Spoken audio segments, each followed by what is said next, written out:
Bonjour à tous, bonjour à toutes, je suis Louise Lespard du podcast La Clé des Champs, le podcast qui donne la parole aux agriculteurs. Aujourd'hui, j'ai le plaisir de partir à la rencontre de Jean-François Mathieu, éleveur de vaches de race Salers en Corrèze. J'ai profité du sommet de l'élevage pour rencontrer ce personnage haut en couleur, vous le verrez. Dans sa vie d'avant, Jeff était technicien à la chambre d'agriculture. Après une profonde dépression, il décide de se reconvertir éleveur. Plus que ça, il fait le choix de mettre cette période difficile de sa vie au service de ses homologues. Il accompagne donc désormais les agriculteurs, mais pas que, à passer les caps difficiles que leur métier ou leur vie personnelle leur impose. Dans cet épisode, Jeff nous offre son témoignage sur les enjeux émotionnels liés à la gestion d'une exploitation agricole et sur l'importance de prendre soin de soi, et ce, même quand on est agriculteur. Il nous partage également son parcours hors du commun et la résilience dont il a fait preuve pour transformer une des périodes les plus sombres de sa vie en quelque chose de positif pour lui et pour ceux qui l'accompagnent. Allez, je vous laisse en compagnie de Jeff pour une conversation riche en émotions et en enseignements. Bonne écoute!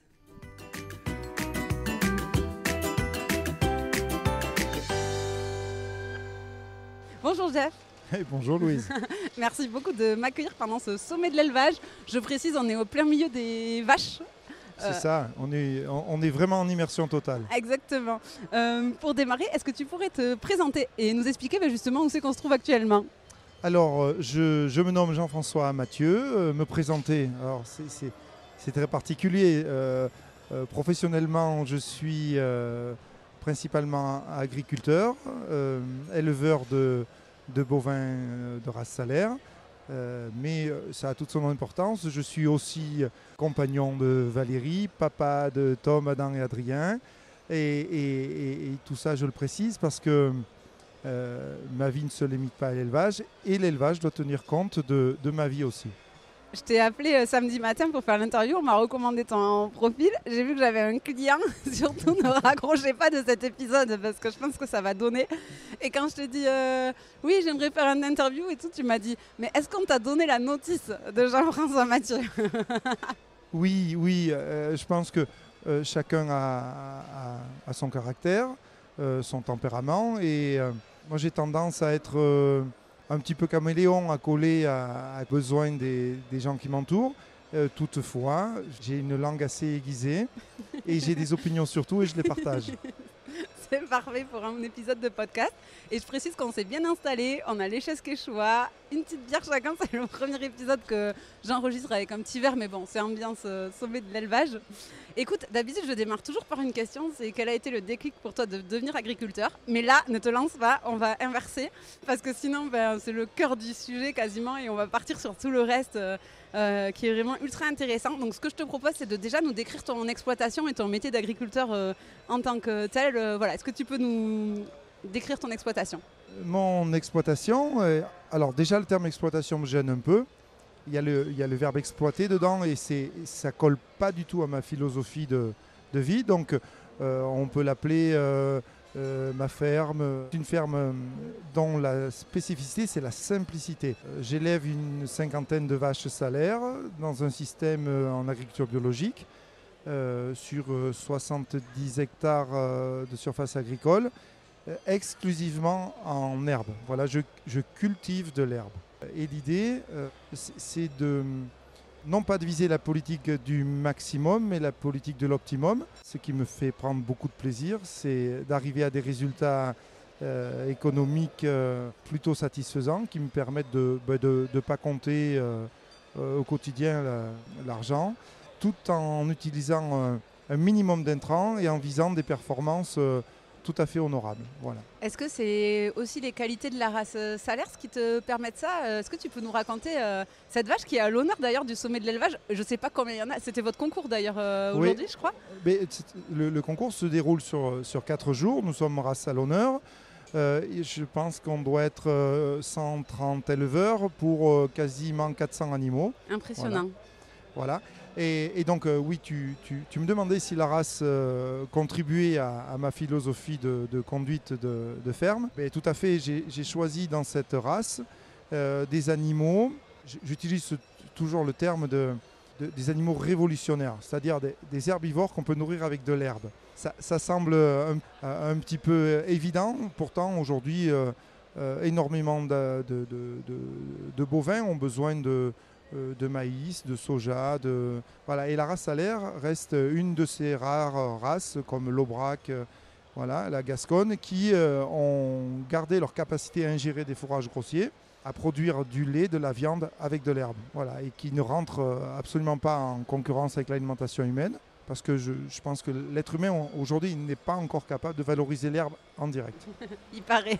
Enfin, moi, j'ai pas essayé en tout cas. Et il y a toujours eu des salaires sur ton exploitation familiale ou est-ce que c'est toi qui les as installés? Tu peux nous raconter? Alors, je suis issu d'une famille d'éleveurs. La vie a fait que je n'ai pas pu reprendre l'exploitation familiale et donc j'ai dû chercher du travail.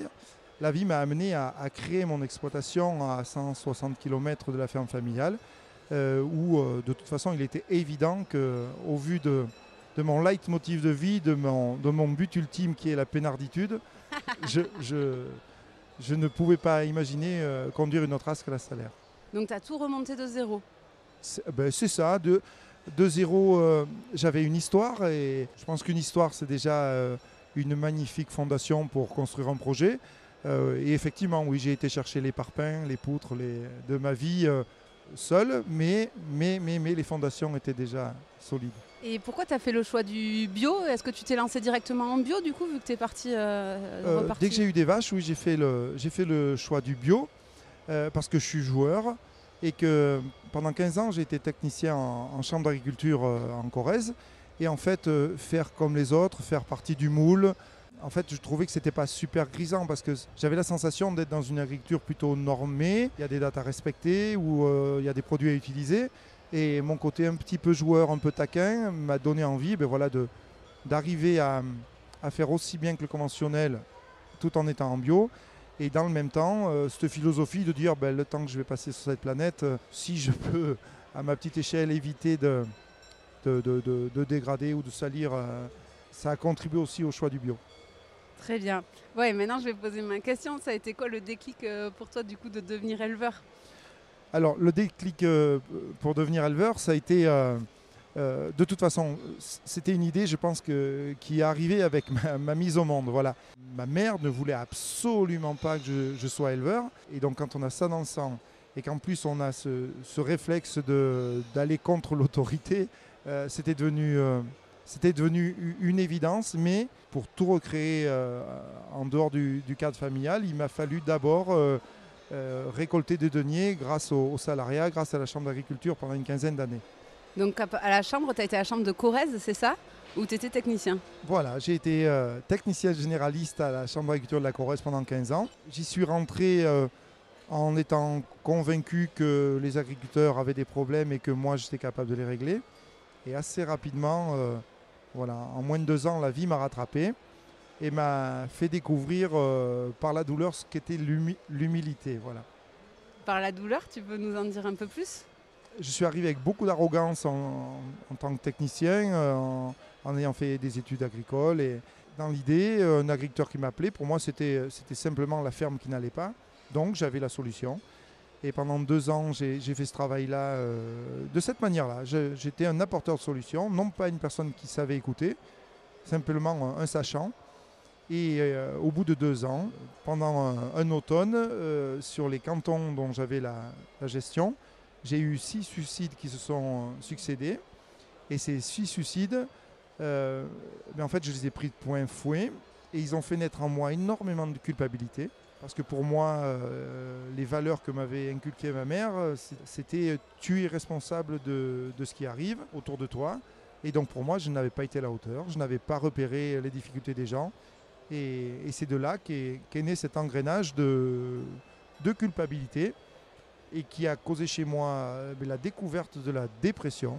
C'était quelque chose dont je pensais être totalement protégé, parce que j'étais d'un tempérament farceur, joueur, déconneur, je jouais au rugby, je chassais, je pêchais, enfin j'avais tous les vices.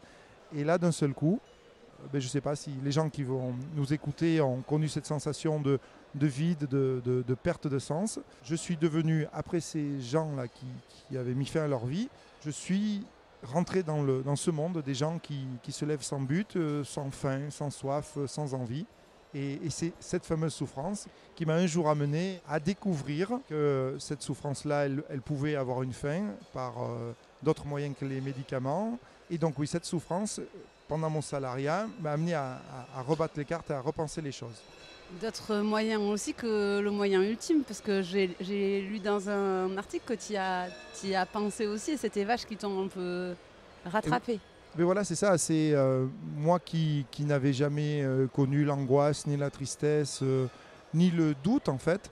Là, comme l'article auquel tu fais référence, où j'ai eu besoin de témoigner pour expliquer aux gens que ça n'arrive pas qu'aux autres, et une soirée, ma vie aurait pu basculer et ce mal-être qui durait depuis plus de 18 mois, j'avais imaginé qu'il ne restait plus qu'une solution pour retrouver la paix, c'était de quitter cette planète. Et un jour, avec cette corde à la main, un soir où ma compagne était à son entraînement de basket, je me suis dit, c'est le bonsoir, on arrête, on quitte ce monde, il n'y a plus de solution. Et alors, qu'est-ce qui t'a rattrapé ? C'est bizarre, parce que dans ces moments-là, on devient sensible à tout un tas de choses qu'on ne voyait pas avant. Et ce soir-là, le frein, ça a été de croiser les yeux d'un de mes animaux en allant dans la grange. Et en fait, m'est venue une idée, ou une sensation intérieure de limite-toi, boire, manger, dormir. Et tiens encore un jour. Et donc pendant un bon moment, ma vie c'était, allez, tu tiens aujourd'hui, on verra demain. Jusqu'au jour où, je te l'ai raconté, après avoir accepté enfin un arrêt maladie de 5 jours, parce que pour moi c'était... Et pour beaucoup d'éleveurs salaires, le fait de ne pas pouvoir assumer, éleveur tout court, voilà, de ne pas pouvoir assumer son travail, ça accentue encore la culpabilité, cette sensation d'être impuissant, d'être plus rien. Le fait d'avoir accepté un arrêt maladie de 5 jours, j'avais la sensation que j'amenais la honte sur 10 générations en arrière chez moi. C'est dingue quand même. Ah oui, c'est t'as affreux. Raison, c'est affreux. C'est assez représentatif, je pense, des agriculteurs en général qui vont s'accrocher jusqu'au bout du bout et qui lâcheront rien pour pas décevoir leur entourage, au final. Exactement, pour conserver en fait un masque, une fausse image. Voilà. Et donc après avoir accepté ces 5 jours d'arrêt maladie, j'avais décidé de revenir au boulot en sifflant dans les couloirs. Voilà, de mettre un masque du gars heureux et en me disant si je joue le gars heureux, peut-être que je vais le redevenir. Et là, il y a eu une grosse bascule dans ma vie, c'est que dans un couloir de la Chambre d'agriculture de la Corrèze, à un endroit où j'aurais vraiment pas pensé qu'il puisse m'arriver ça, j'ai croisé une personne, un type qui me semblait même pas sérieux, les cheveux en bataille, un bomber, des baskets fluo, pas du tout adaptés à son âge. J'avais l'impression qu'il avait plus de 70 ans. Et ce type-là, que je ne connaissais ni d'Adam ni d'Ève, m'a pris par le bras en me disant, alors je vais vous le faire maladroitement. Si, tu fais très bien. Avec l'accent basque, il m'a dit, oh toi petit, tu vas pas bien. Et ce personnage que je ne connaissais ni d'Adam ni d'Ève, en me prenant le bras, en me disant ça, m'a fait exploser en larmes au milieu du couloir dans lequel j'avais l'habitude de circuler. Et là, ça a été le début de j'évacue des émotions au lieu de continuer à les cacher avec les antidépresseurs, les anxiolytiques. Et cette personne est rentrée dans mon bureau qui se retrouvait une dizaine de mètres plus loin et est restée avec moi une demi-heure, 40 minutes. Je ne suis pas capable de vous dire exactement combien. Et à l'issue de cet échange, cette chape de plomb que j'avais sur les épaules, cette noirceur que j'avais dans l'esprit a disparu. Et pour moi, c'était comme si quelqu'un avait rallumé la lumière, qui était éteinte depuis plus de 18 mois. Et je suis resté immobile quand il a quitté mon bureau.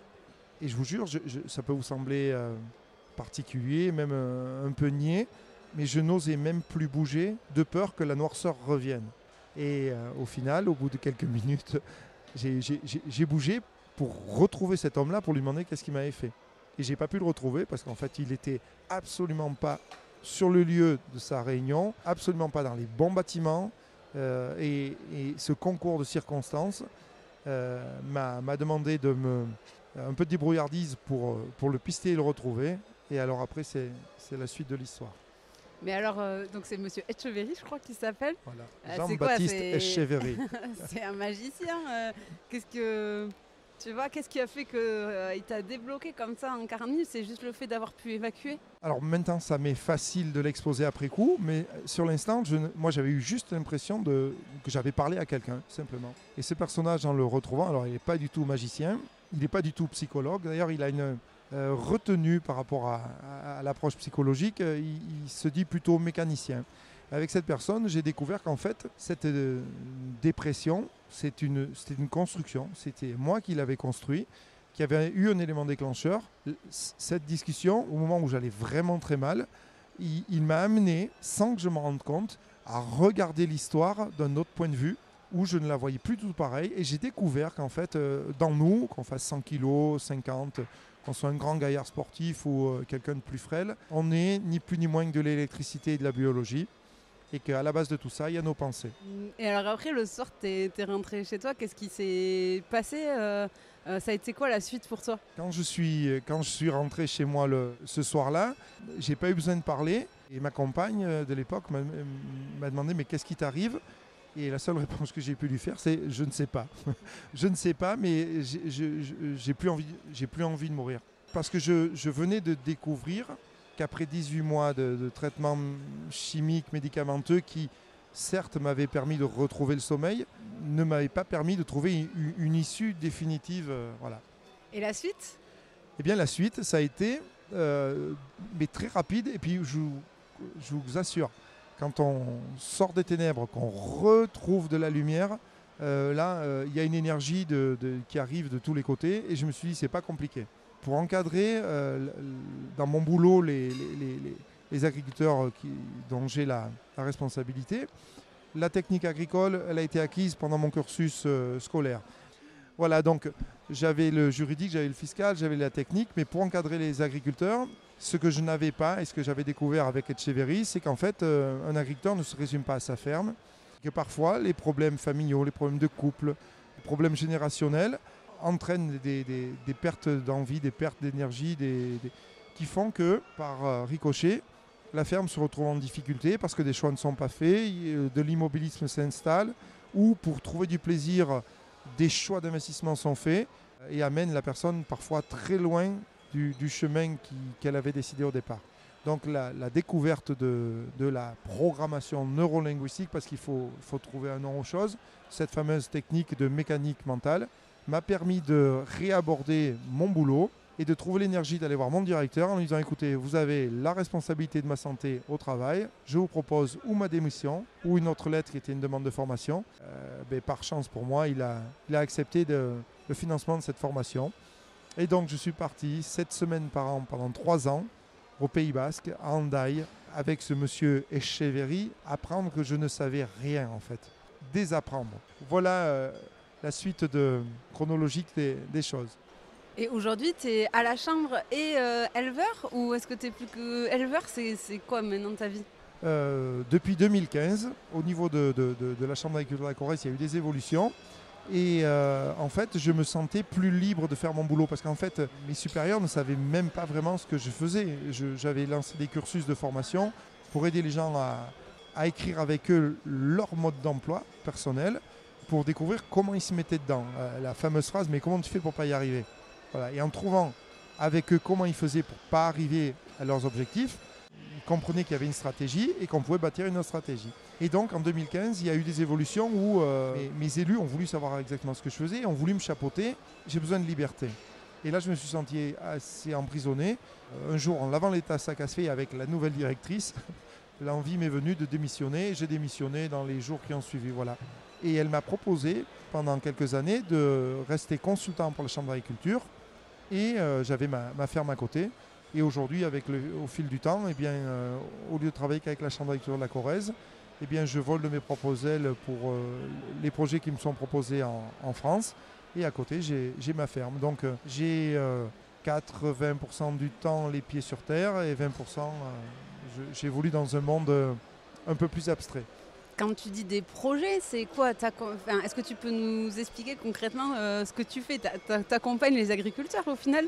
Au départ, j'accompagnais les agriculteurs dans une évolution de le terme qu'on voit dans beaucoup de podcasts, c'est l'éveil de conscience. Alors, ça peut éveiller les consciences. Ça peut être très poétique, Mais en fait, c'est comprendre que la vérité que l'on voit en face de nous, elle dépend des filtres qu'on a, de notre manière de percevoir la vie, de quelle histoire on a eue, qu'est-ce qu'on a retenu de notre histoire. Et en fait, par le biais de cursus qui se déroule sur une période de 3 mois, je me débrouille pour construire avec des groupes un cocon privilégié où les gens peuvent, dans un premier temps, livrer des choses qu'ils ne peuvent même pas livrer à leurs compagnes, leurs compagnons, leurs parents, déjà poser les bagages, et derrière, démonter les programmes automatiques de leur mental, qui les amènent vers des situations plus agréables à vivre, plus paisibles, plutôt que ces programmes automatiques qui systématiquement les ramènent de manière cyclique vers des choses pas très sympas à vivre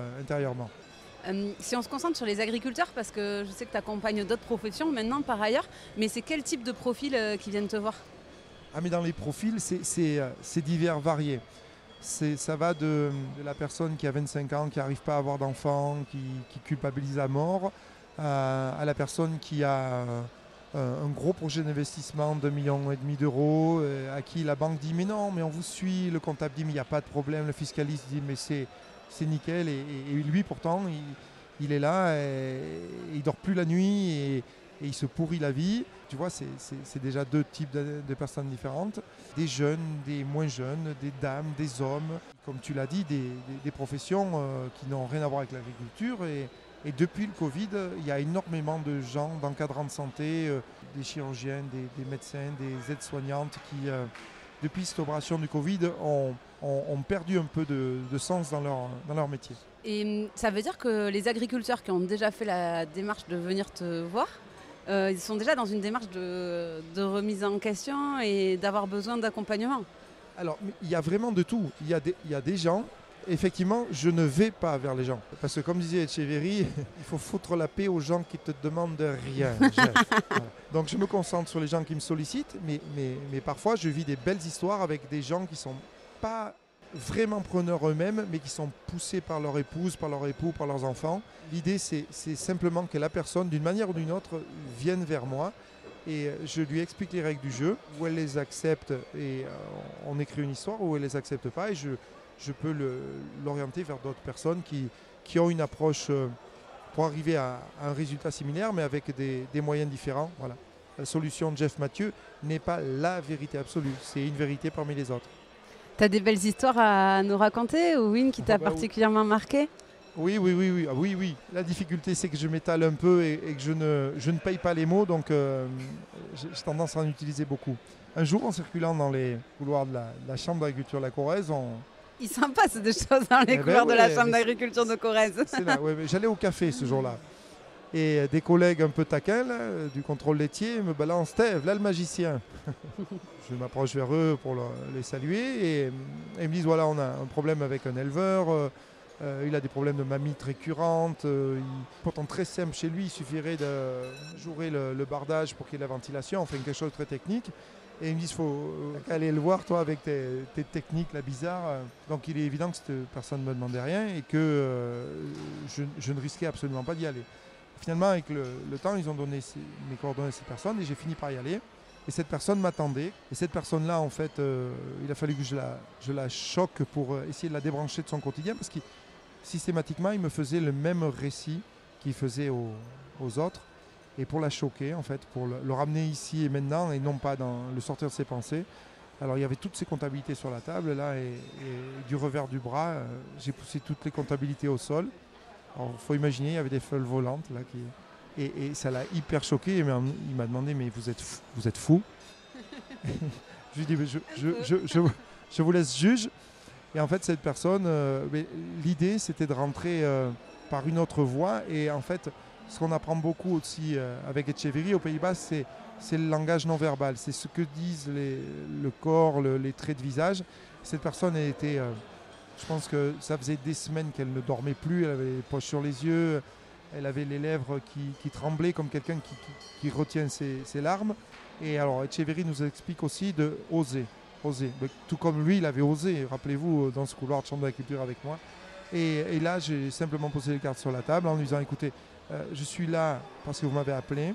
Si on doit suivre le même chemin que vos collègues, que mes collègues, on arrivera au même résultat. J'ai vraiment besoin de savoir ce qui vous tracasse la nuit, ce qui fait qu'aujourd'hui, là, vous êtes épuisé.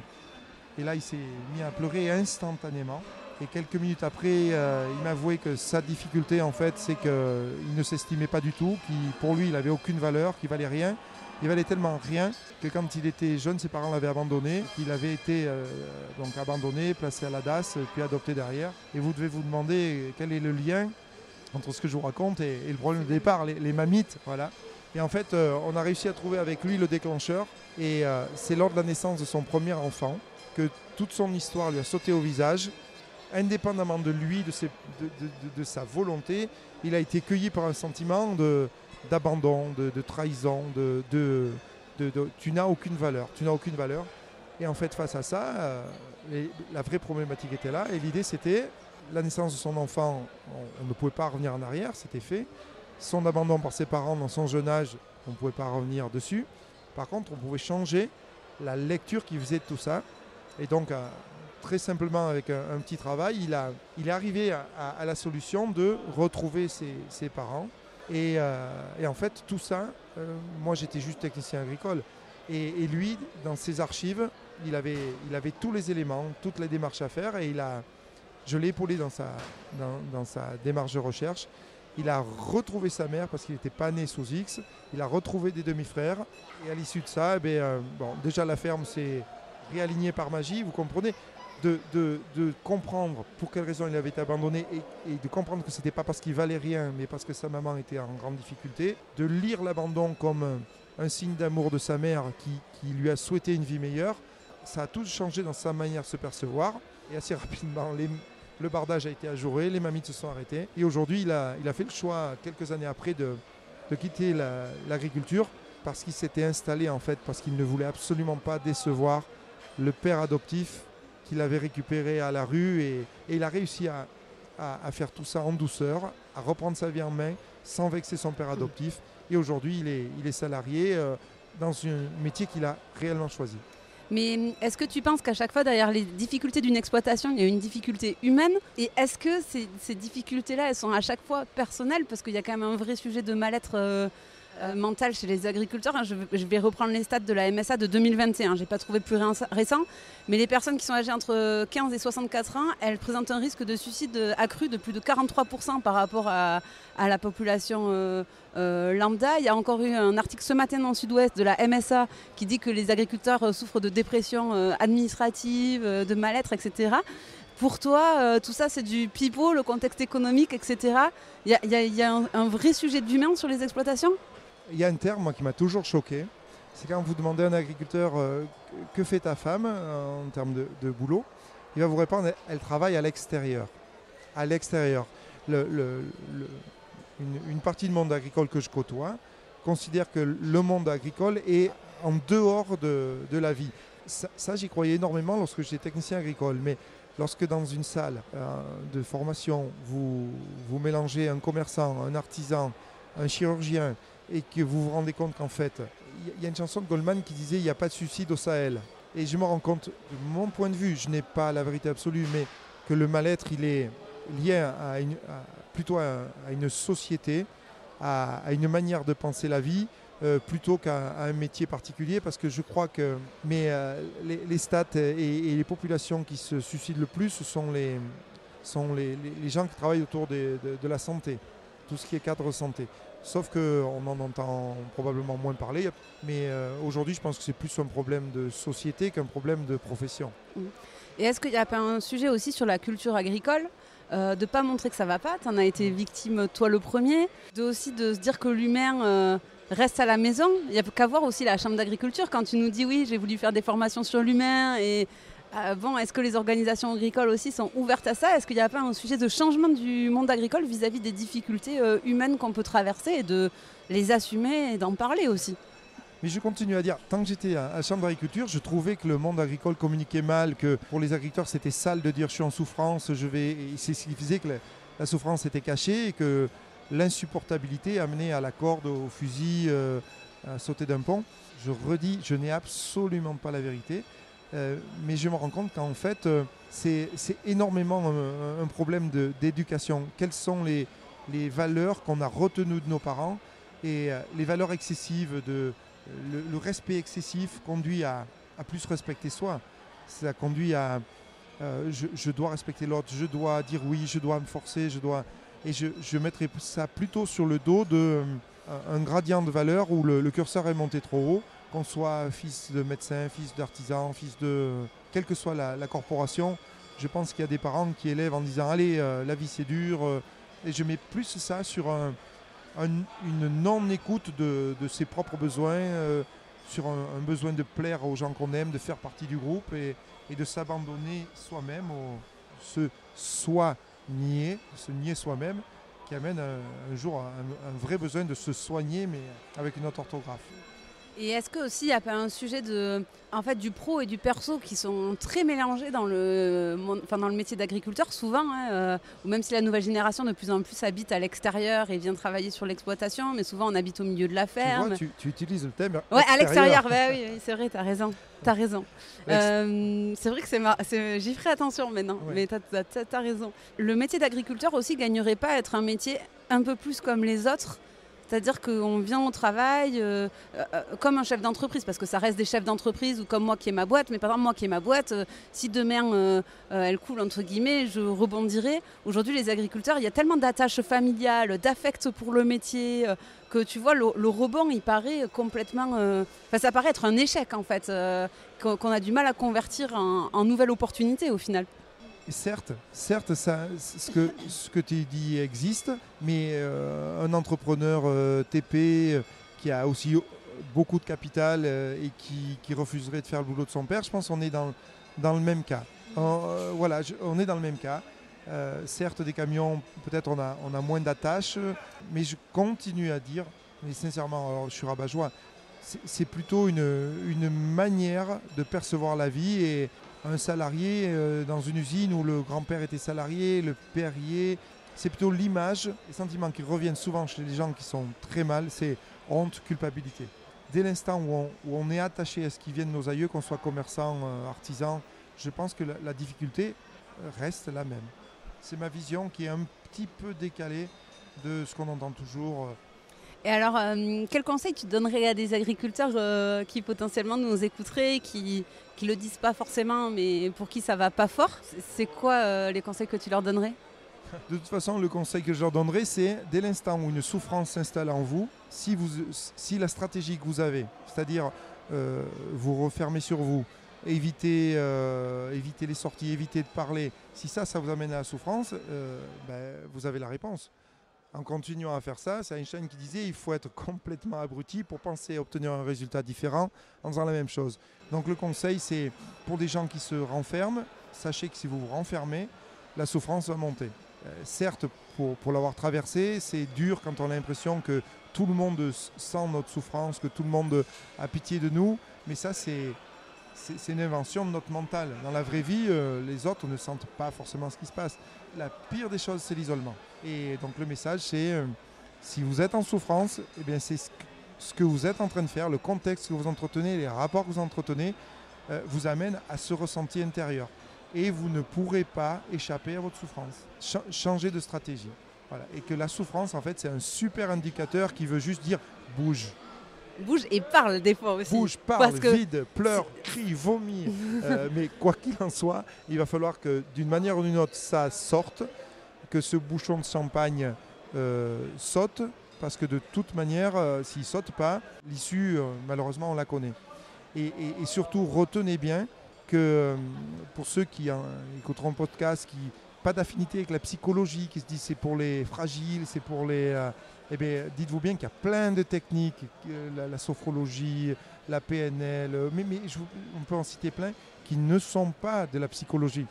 C'est simplement de la mécanique, un travail de stratégie de la pensée, de l'hygiène mentale, vraiment de l'hygiène mentale, et que se faire aider, aujourd'hui, il n'y a pas un gros chef d'entreprise, il n'y a pas un coach mental. Il n'y a pas un sportif qui excelle, qui n'a pas un coach mental. C'est vrai. Voilà. Donc dès l'instant où on doit gérer de la pression, et le monde agricole, en fait, il y a tout un tas d'aléas, que ce soit le climat, les marchés, Dès l'instant où on doit gérer de la pression, eh bien seul, on ne peut pas voir la vie autrement que par ses propres yeux, alors que des professionnels de l'accompagnement ou du coaching, c'est leur quotidien. Et dans les hautes sphères, dites-vous bien que c'est une évidence d'avoir un coach ou de se faire épauler et que c'est loin d'être sale. Moi, ce fameux Etcheverry, là, ma mère m'a mis au monde, m'a donné la vie, mais Etcheverry m'a permis de décider ma vie et non pas les injonctions que je traînais depuis 22 ans.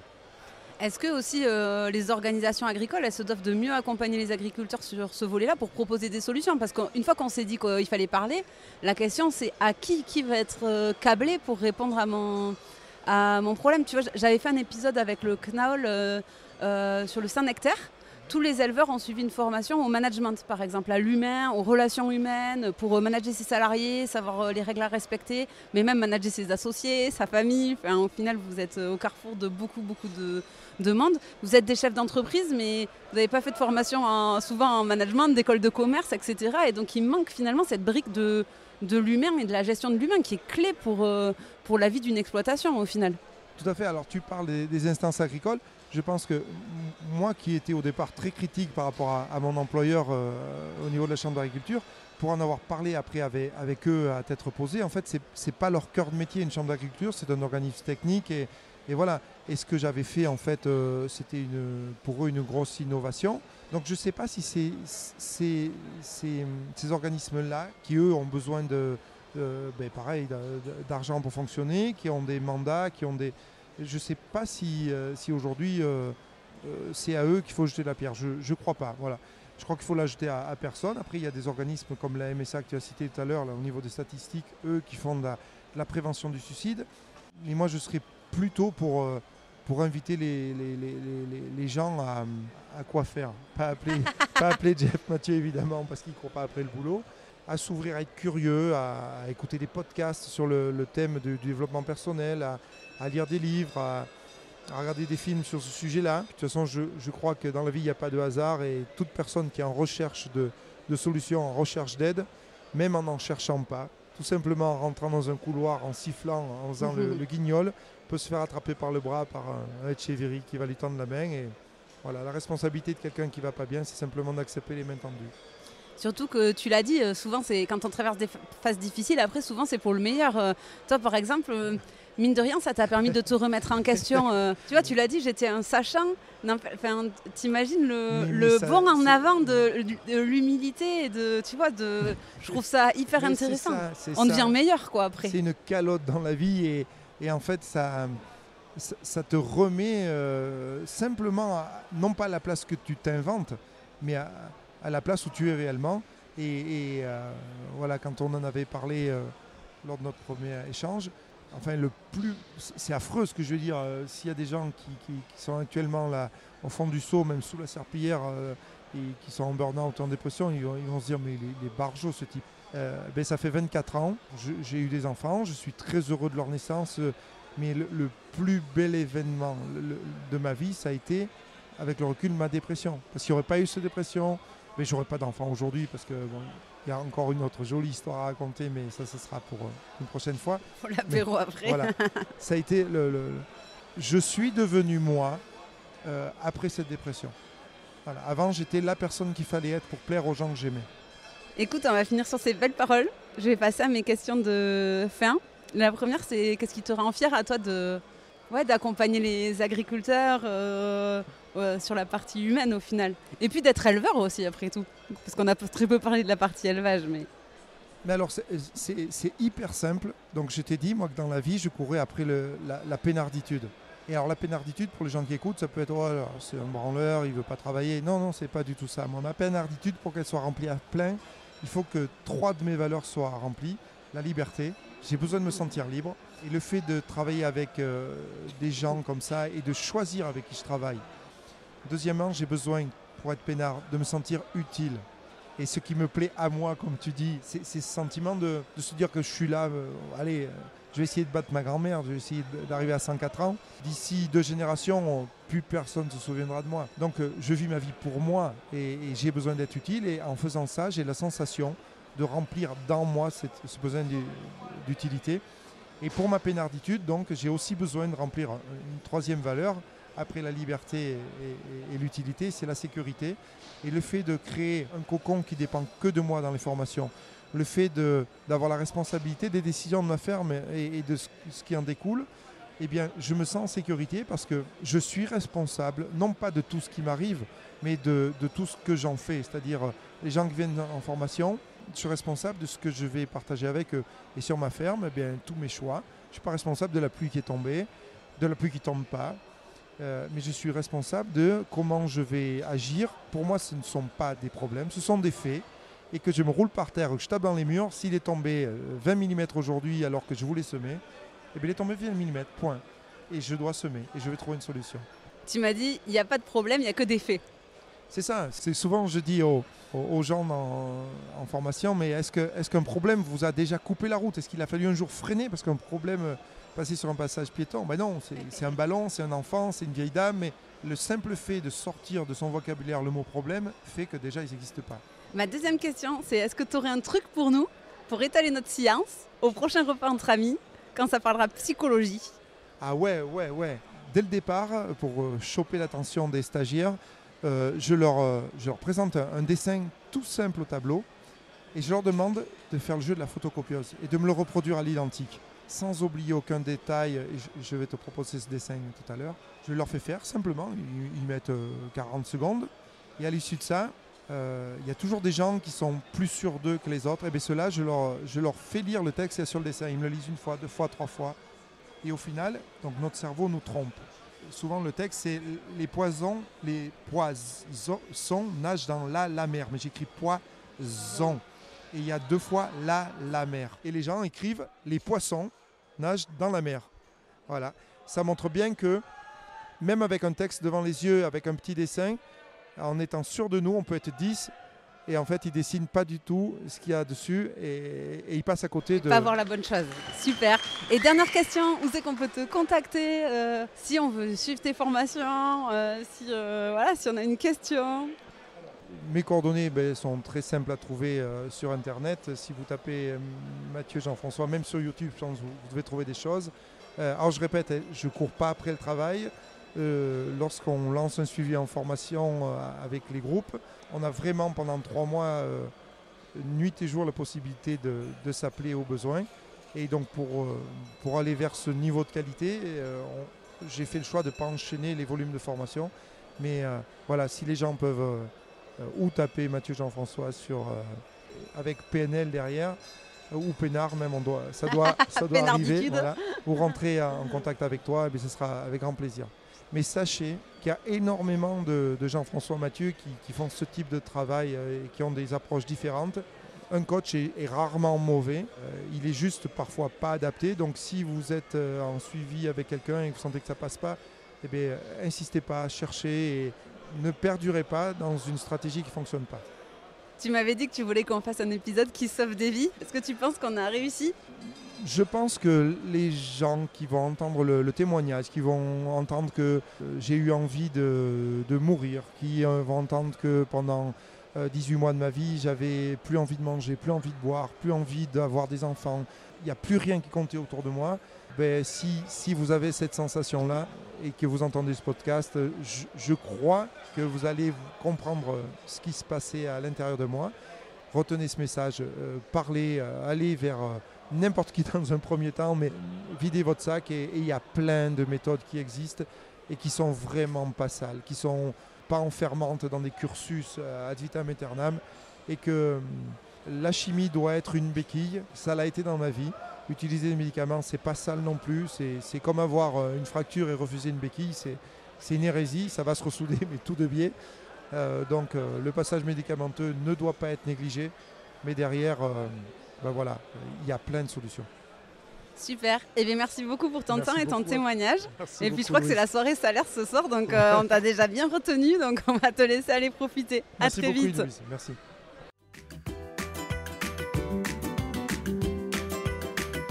Et voilà, c'en est fini pour aujourd'hui. Vous souhaitez aller plus loin dans la découverte de l'agriculture ? Si vous êtes dans une entreprise qui travaille au contact du monde agricole, sachez que la Clé des Champs propose des formations à cet effet. L'objectif ? mieux connaître les réalités du métier d'agriculteur pour vous permettre de mieux performer dans votre job.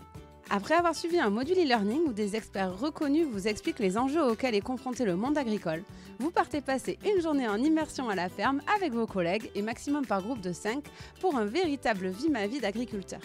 L'occasion de passer de la théorie à la pratique et de profiter d'un temps d'échange privilégié avec l'agriculteur qui vous reçoit. Plus d'informations et inscriptions sur www.laclédeschamps-podcast.fr.